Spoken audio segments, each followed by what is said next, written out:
Bro kabaddi league season 12 மீண்டும் போராடி தோத்துருக்காங்க தமிழ் தலைவாசு. அதுவும் சின்ன சின்ன மிஸ்டேக்னால அதை பத்தி நான் டீடைல்டா சொல்லிடுறேன். அண்ட் சென்னையில sold out on ticket first time அதையும் உங்ககிட்ட சொல்றேன். அண்ட் அது மட்டும் இல்லாம அதே நாள்ல இன்னொரு போட்டி இருந்துச்சு, தெலுங்கு டைட்டன்ஸ். அதை சூப்பரா வின் பண்ணிருக்காங்க. டேபிள்ல மேல ஏறிட்டே இருக்காங்க. இந்த ரெண்டு போட்டிகளோட குயிக்கான ரிவ்யூ தான் இந்த வீடியோல நீங்க பார்த்து கேட்டு தெரிஞ்சுக்க போறீங்க. சோ லேட் பண்ண வேணாம், இப்ப வாங்க வீடியோக்குள்ள போகலாம். ஒரு நிமிஷம் சார் ஒரே ஒரு 1 நிமிட்டுங்க. Hello every friends, one minute please. Actually first இந்த சோசியல் மீடியா வார பத்தி பேசணும். தமிழ் தலைவாசு வந்து ரொனால்டோ போட்டோவை போட்டு பெங்களூரு புல்ஸை கொஞ்சம் வெறுப்பேத்துனாங்க. ஏன்னா அப்போ கொஞ்சம் தமிழ் தலைவாசு நல்லா இருந்தாங்க. கடைசியில வந்து மெஸ்ஸி போட்டோவை போட்டு பெங்களூரு புல்ஸ் இவங்க தமிழ் தலைவாசை வந்து அந்த ஹெட் டு ஹெட் ரெக்கார்ட்ல வெறுப்பேத்திருக்காங்க. இந்த மாதிரி ஒரு சோசியல் வாரம் பயங்கரமா போயிட்டு இருந்துச்சு ரெண்டு பேருக்குள்ளயும். ஆனா இது இன்ட்ரெஸ்டிங்கா தான் இருந்துச்சு. வாங்க டீடைலா போய் பார்த்துருவோம். அதுக்கு முன்னாடி நம்ம சேனல் மறக்காம சப்ஸ்கிரைப் பண்ணிக்கோங்க, மறந்துடாதீங்க. நம்ம ஒரு வ்ளாக் சேனல் இருக்கு, நீலாஸ் டைரின்னு சொல்லிட்டு, அதோட லிங்க் டிஸ்கிரிப்ஷன் ஃபர்ஸ்ட் கமெண்ட் இருக்கு. சப்ஸ்கிரைப் பண்ணி சப்போர்ட் பண்ணுங்க. சோ ஃப்ரெண்ட்ஸ், அக்டோபர் 5 சண்டே அன்னைக்கு 2 போட்டிகள் இருந்துச்சு. முதல் போட்டி யூபி வதாஸ் வெஸ் தெலுங்கு டைட்டன்ஸ், இரண்டாவது போட்டி ஹோம் டீம் தமிழ் தலைவாஸ் வெஸ் பெங்களூரு புல்ஸ். இது ஒரு சதர்ன் டர்பின்னு தாராளமா சொல்லலாம். ரெண்டு போட்டியுமே நல்லா இன்ட்ரெஸ்டிங்கா போயிருந்துச்சு, டவுட்டே வேணாம். ஒவ்வொரு போட்டியா பார்த்துடுவோம். வழக்கம் போல ஃபர்ஸ்ட் மேட்ச் யூபி வதாஸ் வெஸ் தெலுங்கு டைட்டன்ஸ். இந்த போட்டியை தெலுங்கு டைட்டன்ஸ் 40க்கு 35 சொல்லிட்டு 5 புள்ளிகள் டிஃபரன்ஸ்ல வின் பண்ணிருப்பாங்க. ஸ்டார்டிங் சன் பெர்ஃபார்மன்ஸ் அப்படின்னு பார்க்கும்போது யூபி வதாஸ் சார்பா சிவம் சௌத்ரி அந்த புள்ளிகளும் எடுக்கல, ஆஷு சிங் 1, மகேந்திர சிங் 1, பவானி ராஜ்புட் 16 புள்ளிகள், ககன் கவுடா 3, கிருஷ்ணன் எந்த புள்ளிகளும் எடுக்கல, சுமித் எந்த புள்ளிகளும் எடுக்கல, அண்ட் ஹிதேஷ் 1, குமன் சிங் 8 புள்ளிகள் சப்ஸ்டியூட் பொறுத்த வரைக்கும். அண்ட் அப்படியே இந்த பக்கம் தெலுங்கு டைட்டன்ஸ்ல சேத்தன் சாகு 2 புள்ளிகள், ஹவிதுகான் எந்த புள்ளிகளும் எடுக்கல, அஜித் பவார் 2, விஜய் மாலிக் 9 புள்ளிகள், பரத்துடா 14 புள்ளிகள், சுபம் செண்டே 5, அன்கி தோண்டு சப்ஸ்டியூட் பொறுத்த வரைக்கும், பிரஃபுல் ஜவாரி 4 புள்ளிகள். இந்த போட்டி செம்ம இன்ட்ரெஸ்டிங்கா போயிருந்துச்சு. ஃபர்ஸ்ட் ஹாஃப் முடியும் போது யூபி யோதாஸ் 16, தெலுங்கு டைட்டன்ஸ் 22. இந்த மாதிரி தெலுங்கு டைட்டன்ஸ் ஃபர்ஸ்ட் ஹாஃப் முடிக்கிறப்பவே நல்ல லீடு வச்சு தான் முடிச்சிருந்தாங்க. அண்ட் மறந்துடக்கூடாது, தெலுங்கு டைட்டன்ஸ் இந்த மேட்ச்ல மட்டும் 15 போனஸ் பாயிண்ட்ஸ் அப்படிங்கறத போட்டிருந்தாங்க. அதுதான் அந்த டீமோட வின்னுக்கு மிகப்பெரிய காரணம் அப்படின்னு தாராளமா சொல்லலாம். போனஸ் ஒன்னும் அவ்வளவு ஈஸி கிடையாது. விஜய் மாலிக் எடுத்த பாயிண்ட்ல அதிகபட்சமா எடுத்தது போனஸ்ல தான் 6 பாயிண்ட் எடுத்திருந்தாரு. பரத்துடா 4, மற்ற ரைடர்ஸ் எல்லாம் சேர்ந்து ஒரு 5 பாயிண்ட் சொல்லிட்டு 15 புள்ளிகள் தெலுங்கு டைட்டன்ஸ் போனஸ்ல மட்டுமே எடுத்திருந்தாங்க. மேட்ச் அவங்களுக்கு அது வின் பண்ணி கொடுத்துருச்சு. ஓவரால் யூபி யோதாஸ்ல ஃபெயிலியருக்கு முக்கியமான காரணம் ரைடர்ஸ் பர்ஃபார்மன்ஸ் கொடுத்துட்டாங்க. பவானி ராஜ்புட் சப்ஸ்டியூட்டா வந்த குமன் சிங் ஓரளவுக்கு ஆடிட்டாங்க. பட் டிஃபென்ஸ் முக்கியமா கார்னர்ஸ் ஃபெயிலியர். சுமித் பர்ஃபார்மன்ஸ் பண்ணவே முடியல. சுமித்தோட பர்ஃபார்மன்ஸ் பெருசா டவுன் ஆயிருக்கு இந்த ஒரு லெக்கை பொறுத்த வரைக்கும். ஆல்ரெடி சாகுல் பர்ஃபார்மன்ஸ் பண்ணல, இத்தியேஷ்க்கு போனாங்க, இத்தியேஷ்க்கு திரும்ப சாகுலுக்கு போனாங்க. இப்ப ரெண்டு பேருமே ஆடாலும் கிருஷ்ணனை சைன் பண்ணி எடுத்தா அவரும் ஆட மாட்டாரு. டீம் பெருசா ஃபெயிலியர் ஆயிட்டு இருக்கு டிஃபென்ஸை பொறுத்த வரைக்கும். சேம் மகேந்திர சிங் அண்ட் ஆஷு சிங் வந்து பாத்தீங்கன்னா தலா 1 மட்டும் தான் பாயிண்ட் எடுத்திருந்தாங்க. ஓவராலா அவங்களோட டிஃபென்ஸ் பெருசா அடி வாங்கி இருந்துச்சு, டவுட்டே வேணாம். டிஃபென்ஸ்ல ஓவராலாவே 5 புள்ளிகள் மட்டும் தான் எடுத்தாங்க.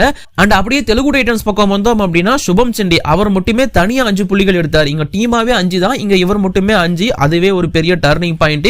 இது இல்லாம ரைடிங்ல சப்போர்ட் பண்றதுக்கு விஜய் மாலிக் இருக்காரு, பரத்துடா இருக்காரு, செம்ம பர்ஃபார்மன்ஸ் கொடுக்குறாங்க. அண்ட் மத்த பிளேயர்ஸோட சப்போர்ட்டும் கிடைச்சு. அண்ட் பிரஃபுல் ஜவாரி சப்ஸ்டியூட்டா வந்து அவரோட பர்ஃபார்மன்ஸ் நல்லா இருந்து ஓவராலா இந்த மாதிரி எல்லா சைட்லயுமே நல்ல பர்ஃபார்மன்ஸை கொடுத்த தெலுங்கு டைட்டன்ஸ் வின் பண்ணிட்டாங்க. யூபி யோதாஸ் மோசமா ஆனாங்கன்னு நான் கண்டிப்பா சொல்லல. யூபி யோதாஸோட ரைடர்ஸ் நல்லாவே பண்ணிருந்தாங்க. பட் டிஃபென்ஸ் பக்கம் போய் பார்த்தோம்னா டிஃபெண்டர்ஸ் பெருசா சொதப்பி இருந்தாங்க. இப்ப வரைக்கும் நான் சொல்றேன், யூபி யோதாஸ் கண்டிப்பா நல்ல பேலன்ஸ்டான டீம் தான். பட் ரெண்டு பக்கமும் பர்ஃபார்மன்ஸ் வந்தா தான் அந்த டீம் வின் பண்ணுது. அது கொஞ்சம் இன்னைக்கு மிஸ் ஆயிருந்துச்சு. தெலுங்கு டைட்டன்ஸ் வின் பண்ண டீம் ஒரு வின்னிங் ஸ்ட்ரீக்ல இருக்காங்க. டேபிள்ல மேல டாப் 3 டாப் 2 அப்படிங்கிற மாதிரி தான் அவங்களோட எண்ணமாவே இருக்கு. அதனால அதுக்கு ஏத்த மாதிரி பர்ஃபார்மன்ஸ் கொடுத்துட்டு இருக்காங்க. டீமா ஆடுறாங்க. ஒரு மேட்ச் இவர் பர்ஃபார்மன்ஸ் பண்ணலனா இன்னொருத்தர் பண்றாரு, அவர் பண்ணலனா இவர் பண்றாரு. டிஃபென்ஸும் அதே மாதிரி மாத்தி பர்ஃபார்மன்ஸ் பண்ணிக்கிறாங்க. பட் ஏதோ ஒருத்தர் பர்ஃபார்மன்ஸை பண்ணி இந்த மேட்சை அசால்ட்டா வின்னும் பண்ணிடுறாங்க. இந்த மாதிரி இந்த போட்டி அப்படிங்கிறது எனக்கு ரொம்ப இன்ட்ரெஸ்டிங்கா போயிருந்துச்சு, டவுட்டே வேணாம். அப்ப இருந்து இப்ப வரைக்கும் எல்லாமே இன்ட்ரெஸ்டிங்கா கொண்டு போயிருந்தாங்க. அதாவது ஸ்டார்டிங்ல இருந்து எண்டு வரைக்கும் எல்லாமே எனக்கு பிடிச்சிருந்துச்சு. இந்த போட்டியை பொறுத்த வரைக்கும் நான் பார்த்து என்ஜாய் பண்ண ஒரு மேட்சா இது இருந்துச்சு. தெலுங்கு டைட்டன்ஸோட டாமினன்ஸ் நான் முன்னாடியே சொல்லியிருக்கேன். விஜய் மாலிக்கு சென்னை லீக்னா ரொம்ப பிடிக்கும், சென்னையில் நிறைய பர்ஃபார்மன்ஸ் கொடுத்திருக்காருன்னு சொல்லிட்டு அதுக்கேற்ற மாதிரி பர்ஃபார்மன்ஸ் பண்ணிட்டு இருக்காரு.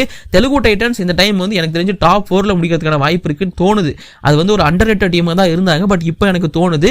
அதை பத்தி உங்க ஒப்பீனியன், டாப் 4ல முடிக்க வாய்ப்பு இருக்கா? மறக்காம கீழே கமெண்ட்ல சொல்லிட்டு போங்க. இந்த டேவோட இரண்டாவது போட்டி தமிழ் தலைவாஸ் வெஸ் பெங்களூரு புல்ஸ், ஒரு சதர்ன் டர்பி. பெங்களூரு புல்ஸ் 33 29 இந்த போட்டியை 4 புள்ளிகள் டிஃபரன்ஸ்ல பெங்களூரு புல்ஸ் ஜெயிக்கிறாங்க.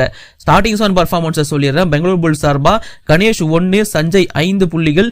சஞ்சய் இன்னைக்கு ஒரு i5 போட்டிருந்தாரு. சத்யப்பா மாட்டி 1, அலிரேசா 10, ஆஷிஷ் மாலிக் 1, யோகேஷ் 2, தீபக் சங்கர் 4 அண்ட் சப்ஸ்டியூட்டை பொறுத்த வரைக்கும் ஆகாஷ் 4. அண்ட் இந்த பக்கம் தமிழ் தலைவாசை பொறுத்த வரைக்கும் அர்ஜுன் தேஷ்வால் 9 புள்ளிகள், ரோனக் 2, ஆஷிஷ் எந்த புள்ளிகளும் எடுக்கல, இமன்ஸ் எந்த புள்ளிகளும் எடுக்கல, ரோஹித் பெனிவால் 6, அருளந்த பாபு 3, நிதேஷ்குமார் 4. சப்ஸ்டியூட்டை பொறுத்த வரைக்கும் யோகேஷ் அண்ட் அபிராஜ் அப்படிங்கிற 2 யங்ஸ்டரும் தலா ஒவ்வொரு பாயிண்ட் எடுத்திருந்தாங்க. ஃபர்ஸ்ட் ஹாஃப் முடியும் போது தமிழ் தலைவாஸ் 18, பெங்களூரு புல்ஸ் 17. மேட்ச் இப்படிதான் முடிஞ்சிருந்துச்சு. ஆரம்பத்திலிருந்து கடைசி ஒரு 5 நிமிஷம் வரைக்கும் தமிழ் தலைவாஸ் அண்ட் பெங்களூரு புல்ஸ் போட்டி டையாக தான் வாய்ப்பு இருக்கு அப்படிங்கிற மாதிரி தான் போயிட்டே இருந்துச்சு. ஃபர்ஸ்ட்ல இருந்தே போட்டி வந்து டையாகிற மாதிரி தான் போயிடுச்சு. கொஞ்சம் கூட வந்து விட்டு கொடுக்காம 2 டீமும் மாத்தி ஃபைட் பண்ணிட்டு இருந்தாங்க. இந்த பக்கம் அலிரேசாவா இருக்கட்டும், ஆஷிஷ் மாலிகா இருக்கட்டும், நல்ல பெர்ஃபார்மன்ஸ் ரைடிங்ல கொடுத்துட்டு இருக்கப்போ அந்த பக்கம் அர்ஜுன் தேஷ்வால், யங்ஸ்டர் ரோஹித் பெனிவால்னு சொல்லிட்டு அவங்களும் மாத்தி வந்து பெர்ஃபார்மன்ஸ் எடுத்துக்கிட்டே இருந்தாங்க. டிஃபென்ஸை பொறுத்த வரைக்கும் தீபக் சங்கர், அதாவது இதற்கு முன்னாடி தமிழ் தலைவாஸ் பெங்களூரு புல்ஸ் போட்டியில அர்ஜுன் தேஷ்வாலை பிடிக்க முடியாம தவிச்சிட்டு இருந்த நம்மளோட தீபக் சங்கர் செமையா இந்த டைம் பிடிச்சாரு. முக்கியமா 2 டேக்கிள், ஒன்னு பேக் ஹோல்டு, இன்னொன்னு டபுள் ஆங்கிள் ஹோல்டு, ரெண்டுமே சூப்பரா எக்ஸிக்யூட் பண்ணாரு. அது பார்க்க நல்லா இருந்துச்சு. அண்ட் பெங்களூரு புல்ஸ்ல ஃபார்ம்லயே இல்லாத ஒரு டிஃபெண்டர்னா அது சஞ்சய் தான். மாட்டி i5 எடுத்துட்டாரு. 2 கார்னர்ஸும் நல்லா ஆடிட்டு இருந்தாங்க. பட் சஞ்சய் ரைட் கவர் எதுவுமே பண்ணாம இருந்தாரு. பட் இன்னைக்கு அவர் i5 எடுத்துட்டாரு. சோ தமிழ் தலைவாஸ் அவரையும் ஃபார்முக்கு வர வச்சுட்டாங்க.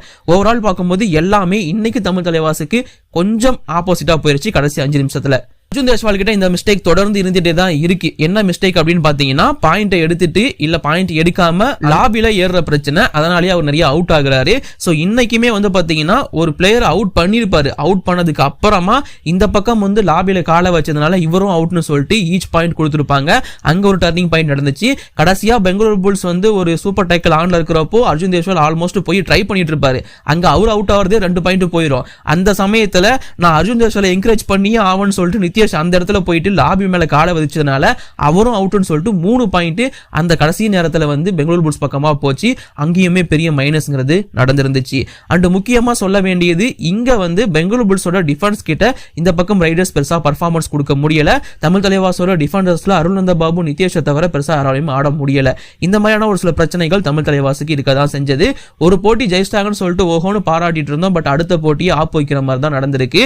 அண்ட் இதெல்லாம் விட முக்கியமான விஷயம், தமிழ் தலைவாஸ் இதே மாதிரி தோத்துட்டு இருந்தாங்கன்னா பிளே ஆஃப் வாய்ப்பு கனவுல கூட காண முடியாது அப்படிங்கிற சிச்சுவேஷன் தான். 8 டீம் குவாலிஃபை ஆகலாங்கிற சிச்சுவேஷன் இருக்கு. இப்படி இருக்கிறப்போ கொஞ்சம் பர்ஃபார்மன்ஸ் பண்ணி உள்ள வந்தாங்கன்னா பெட்டரா இருக்குங்கிறது என்னோட ஒப்பீனியன். ஸோ நான் நிறைய மிஸ்டேக்ஸை இந்த மாதிரி தமிழ் தலைவாஸ் கிட்ட பார்த்திருந்தேன். அண்ட் முக்கியமா இந்த மாதிரியான லாபி ஏறுறது, அது மட்டும் இல்லாம ஒரு சின்ன பிரச்சனை எக்ஸ்ட்ரா போயிட்டு அட்வான்ஸ் டேக்கிள்ஸ் பண்றது, டேக்கிள் பண்றப்ப எக்ஸ்ட்ரா பாயிண்ட் கொடுக்கறதுன்னு சொல்லிட்டு இந்த மாதிரி ஒரு சில பிரச்சனைகள், ரொம்ப சீக்கிரமா போய் டேக்கிள் பண்ணி பாயிண்ட்ஸ் கொடுக்கறதுன்னு சொல்லிட்டு நிறைய மிஸ்டேக்ஸ் தமிழ் தலைவாஸ் பண்ணிட்டே இருந்தாங்க.